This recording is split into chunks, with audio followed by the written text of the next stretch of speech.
और शुरुआत एक बड़ी खबर से करते हैं। बड़ी खबर, पुणे रेप केस का मुख्य आरोपी पकड़ा गया है। यहां बड़ी खबर आपको बता रहे हैं, लगातार वो फरार चल रहा था, लेकिन इसके बाद पुणे पुलिस को बड़ी कामयाबी मिली है। जो मुख्य आरोपी है रेप कांड का, उसे पकड़ लिया गया है। और ये बड़ी जानकारी आपको दे रहे हैं, बड़ी खबर आपको, पुणे रेप केस का आरोपी पकड़ा गया है और लगातार वो फरार चल रहा था। पुणे के शिरूर तहसील से उसे पकड़ा गया है। मुख्य आरोपी दत्तात्रेय गंडे, जिसका नाम बताया जा रहा है, तस्वीरें भी हम आपको दिखा रहे हैं, इसकी गिरफ्तारी हो गई है। घटना के बाद से लगातार फरार था। पुलिस कई टीमें बनाकर दत्तात्रेय को पकड़ने की कोशिश कर रही थी और आखिरकार शिरूर तहसील से उसकी गिरफ्तारी हो गई है। बड़ी खबर आपको बता रहे हैं।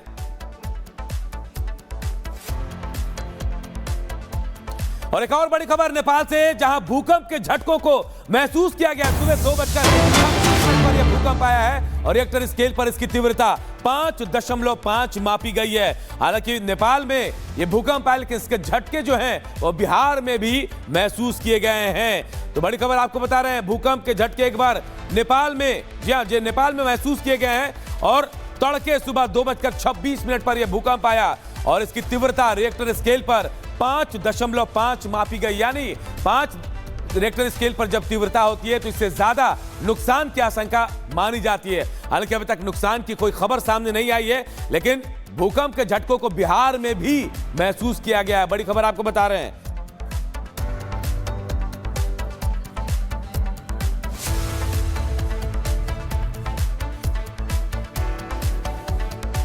और बात बिहार की करते हैं। बिहार विधानसभा चुनाव से पहले इस सरकार का आखिरी बजट सत्र आज से शुरू हो रहा है। एक रिपोर्ट के जरिए आपको बताते हैं कि बजट सत्र के दौरान किन मुद्दों पर हंगामे के आसार हैं और सत्र को लेकर सरकार की आखिर क्या तैयारी है। देखिए रिपोर्ट।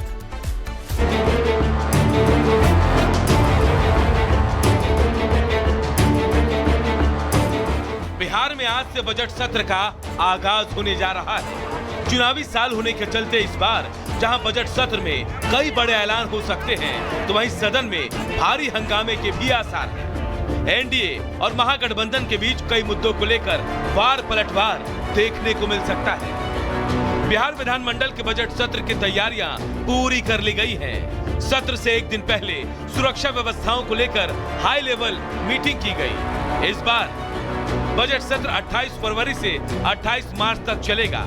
आज राज्यपाल दोनों सदनों को संबोधित करेंगे। आज ही वित्त मंत्री आर्थिक सर्वेक्षण पेश करेंगे। 3 मार्च को सम्राट चौधरी बजट पेश करेंगे। इसके बाद बजट पर चर्चा शुरू होगी। बजट सत्र में कुल 20 बैठकें तय की गई हैं। बजट सत्र के दौरान सीएम नीतीश कुमार के बेटे निशांत कुमार के सियासी एंट्री की गूंज भी सुनाई दे सकती है। नेता प्रतिपक्ष तेजस्वी यादव ने इस मामले में जो बयान दिया, उससे यह मामला और तूल पकड़ता दिख रहा है। चाहे जदयू में या भाजपा में कुछ लोग मीटिंग पे मीटिंग कर रहे हैं कि नीतीश कुमार जी के बेटे ना आए, क्योंकि संघी और भाजपाई चाहते हैं कि शरद जी की बनाई हुई पार्टी को बीजेपी हड़प ले।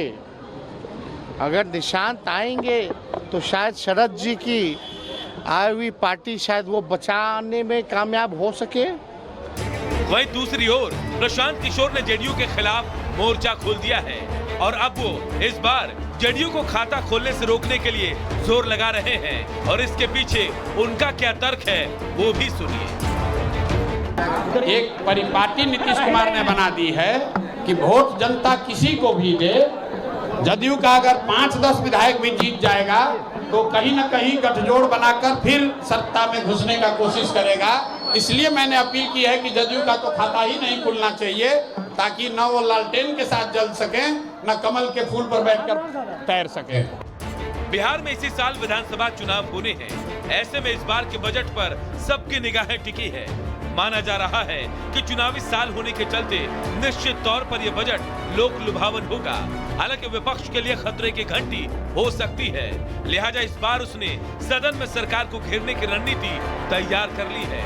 Bureau report, Republic Bharat. और अब बात पश्चिम बंगाल की। पश्चिम बंगाल में अगले साल चुनाव के बादल घिरने वाले हैं, लेकिन ममता बनर्जी ने चुनावी मौसम से पहले ही आयोग और बीजेपी पर हमलों की बारिश शुरू कर दी। और अब जब आप इस बारिश के बारे में पता करेंगे तो पता चलेगा कि ऐसी ही बारिश दिल्ली चुनाव से पहले भी हुई थी। रिपोर्ट दिखाते हैं।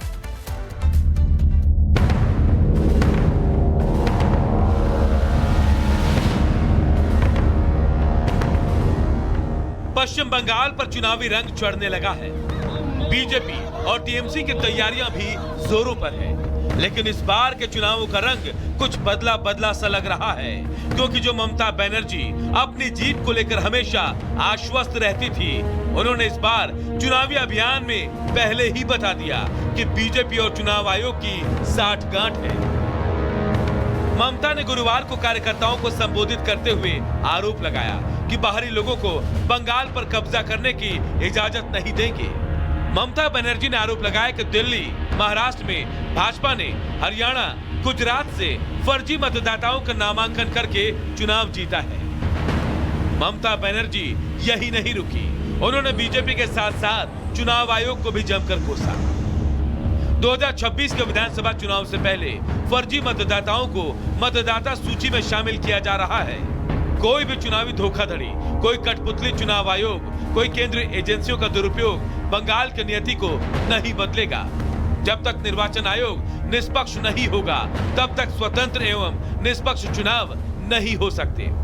उन्होंने कहा कि अगर जरूरत पड़ी तो मैं मतदाता सूची से फर्जी मतदाताओं को हटाने की मांग को लेकर चुनाव आयोग के सामने धरना दे सकती हूँ। बैठक में ममता बनर्जी ने तृणमूल कांग्रेस के कार्यकर्ताओं को सतर्क रहने को कहा। उन्होंने निर्देश दिया कि हर गतिविधि पर नजर रखने के लिए एक विशेष समिति का गठन किया जाए। ममता बनर्जी ने आने वाले विधानसभा चुनावों में 215 से अधिक सीटें जीतने का दावा किया है।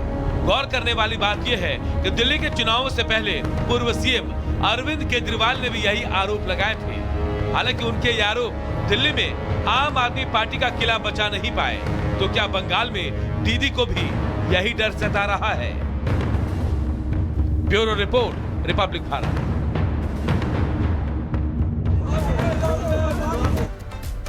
और आज अमेरिका और यूक्रेन के बीच बड़ी डील होने वाली है। डील के जरिए अमेरिका यूक्रेन के खनिज संसाधनों का इस्तेमाल करेगा, लेकिन इस डील के बाद भी लग रहा है कि नाटो में यूक्रेन का शामिल होने का सपना महज सपना बनकर रह जाएगा। रिपोर्ट देखिए।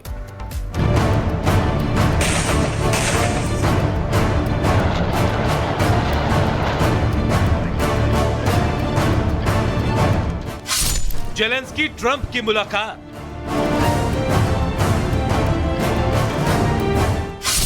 खनिज समझौते पर बनेगी बात।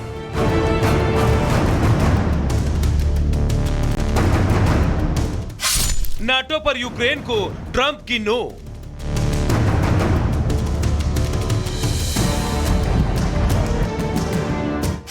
यूक्रेन पर पुतिन का भी दबाव।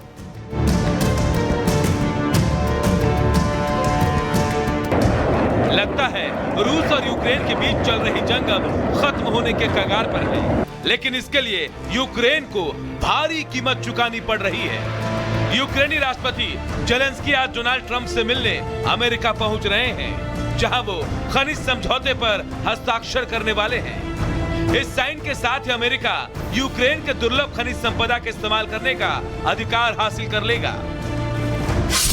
क्या है ये दुर्लभ खनिज और क्यों है खास?